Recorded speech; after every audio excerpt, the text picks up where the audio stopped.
दिल्ली में 23 साल की एक लड़की ने चलती कार में गैंगरेप का आरोप लगाया है। आरोपों के मुताबिक गैंगरेप के बाद बदमाशों ने उसे दक्षिण पूर्वी दिल्ली की सनलाइट कॉलोनी में एक फ्लाईओवर के पास फेंक दिया।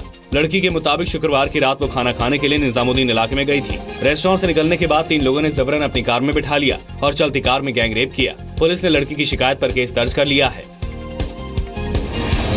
देश के मीडिया मुगल कहे जाने वाले एसएल ग्रुप के चेयरमैन डॉक्टर सुभाष चंद्रा हरियाणा से राज्यसभा के लिए चुन लिए गए हैं।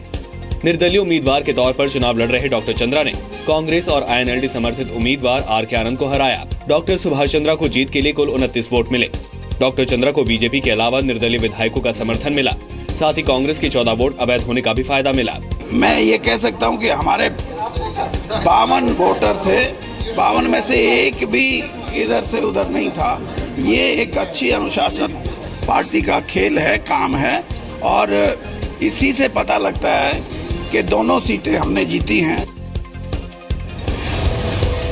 डॉक्टर सुभाष चंद्रा के राज्यसभा के लिए चुने जाने के बाद हिसार में समर्थकों ने जमकर जश्न मनाया, मिठाइयां बांटी और आतिशबाजी की। चुनाव जीतने के बाद डॉक्टर सुभाष चंद्रा ने बीजेपी का धन्यवाद किया। भारतीय जनता पार्टी ने अपने पहले प्रत्याशी के अतिरिक्त जितने मत होंगे वो देने का वादा किया, उनकी समर्थन मुझे मिला, परंतु और वो उसके लिए मैं उनका आभार पहले भी प्रकट कर चुका हूं। आज फिर भारतीय जनता पार्टी का तहे दिल से, हृदय की गहराइयों से उनका हार्दिक धन्यवाद करता हूं। दर्शकों के भरोसे पर जी न्यूज एक बार फिर खरा उतरा है। सीबीआई की सीएसएफएल ने जेएनयू में देश विरोधी नारेबाजी के जी न्यूज के वीडियो को सही ठहराया है। दिल्ली पुलिस ने जी न्यूज के रॉ फुटेज को जांच के लिए सीएफएसएल में भेजा था।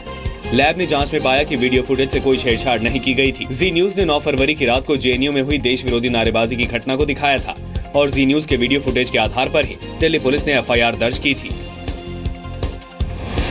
बीजेपी राष्ट्रीय कार्यकारिणी के बाद मोदी कैबिनेट में बड़ा फेरबदल हो सकता है। सूत्रों के मुताबिक केंद्रीय मंत्रिमंडल में बदलाव 27 जून को राष्ट्रपति प्रणब मुखर्जी के विदेश दौरे से वापसी के फौरन बाद मुमकिन है। सूत्रों के हवाले से जो खबर मिल रही है उसके मुताबिक यूपी, उत्तराखंड और पंजाब से कुछ सांसदों को मंत्री बनाया जा सकता है, तो कुछ मंत्रियों को कैबिनेट से हटाकर संगठन में भेजा जा सकता है। कांग्रेस से बगावत कर बीजेपी में शामिल हुए विजय बहुगुणा को राष्ट्रीय कार्यकारिणी में शामिल कर लिया गया है।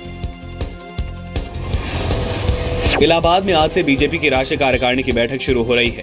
2 दिन तक चलने वाली इस बैठक में 3 प्रस्ताव पारित किए जा सकते हैं। बैठक में पिछले 2 साल में पार्टी के कामकाज की समीक्षा के अलावा आने वाले विधानसभा चुनावों को लेकर एजेंडा तय किया जाएगा। यूपी में विधानसभा चुनाव से पहले हो रही कार्यकारिणी में पार्टी का मेन फोकस यूपी में चुनावी रणनीति पर होगा। प्रधानमंत्री नरेंद्र मोदी सोमवार को कार्यकारिणी को संबोधित करेंगे। विश्व के सबसे लोकप्रिय नेता नरेंद्र भाई मोदी हैं और अमित शाह जी राष्ट्रीय अध्यक्ष जी हमारे, उनके नेतृत्व में लगातार पार्टी आगे बढ़ रही, संगठन का विस्तार हो रहा है। सदस्य 11 करोड़ हुए हैं और असम जीतने के बाद पूरा कार्यकर्ता हर्षोल्लास में है। जम्मू कश्मीर में हिजबुल मुजाहिदीन के आतंकियों का एक नया वीडियो सामने आया है। वीडियो पाकिस्तान के कब्जे वाले कश्मीर में शूट किया गया है। वीडियो में भारत में घुसपैठ के लिए तैयार नकाबपोश आतंकियों से बातचीत रिकॉर्ड की गई है। एक नकाबपोश आतंकियों से उनके संगठन, स्क्वाड और उनके टारगेट के बारे में सवाल जवाब कर रहा है। हालांकि ये हिजबुल का प्रोपेगेंडा वीडियो भी हो सकता है। सरकार हवाई सफर करने वालों के लिए नई एविएशन पॉलिसी में बड़ी राहत देने की तैयारी कर रही है। नई पॉलिसी के मुताबिक टिकट कैंसिल कराने पर 15 दिनों के अंदर रिफंड मिलेगा। साथ ही अगर एयरलाइन अचानक से फ्लाइट कैंसिल करती है तो उसे यात्रियों को 400% तक जुर्माना देना होगा। नई एविएशन पॉलिसी में रिफंड, कैंसिलेशन और अतिरिक्त सामान ले जाने के नियमों में भी बदलाव किया गया है। विमानन मंत्रालय ने इस नई नीति पर 15 जून तक सुझाव मांगे हैं। एजेंट का बहाना भी एयरलाइन सब नहीं लगा पाएंगी। 15 दिन के अंदर डोमेस्टिक फ्लाइट और 30 दिन के अंदर अंतर्राष्ट्रीय फ्लाइट का टिकट का पैसा पैसेंजर को वापस करना होगा और किसी भी स्थिति के अंदर कैंसिलेशन चार्जेस जो बेसिक फेयर टिकट का है उससे अधिक नहीं होगा। प्रवर्तन निदेशालय ने बैंकों के 9,400 करोड़ रुपए के कर्जदार विजय माल्या की 1,411 करोड़ रुपए की संपत्ति कुर्क की है। ये संपत्तियां कर्नाटक, महाराष्ट्र और तमिलनाडु में है।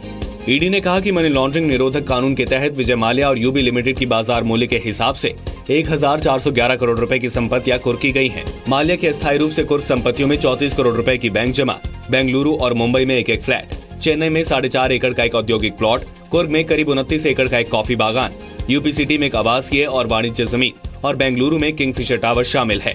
ईडी ने कार्रवाई आईडीबीआई का कर्ज न चुकाने के मामले में की है। माल्या 2 मार्च से ही लंदन में रह रहे हैं। अमेरिका के ह्यूस्टन हॉबी एयरपोर्ट के पास एक छोटे विमान के क्रैश का सीसीटीवी वीडियो सामने आया है। प्लेन अचानक पार्किंग में खड़ी एक कार पर गिर गया। दुर्घटना में महिला पायलट 46 वर्ष की डाना ग्रे, उनके 52 वर्ष के पति टोनी और भाई 27 वर्ष के जेरी मारे गए। हादसा 9 जून को हुआ था।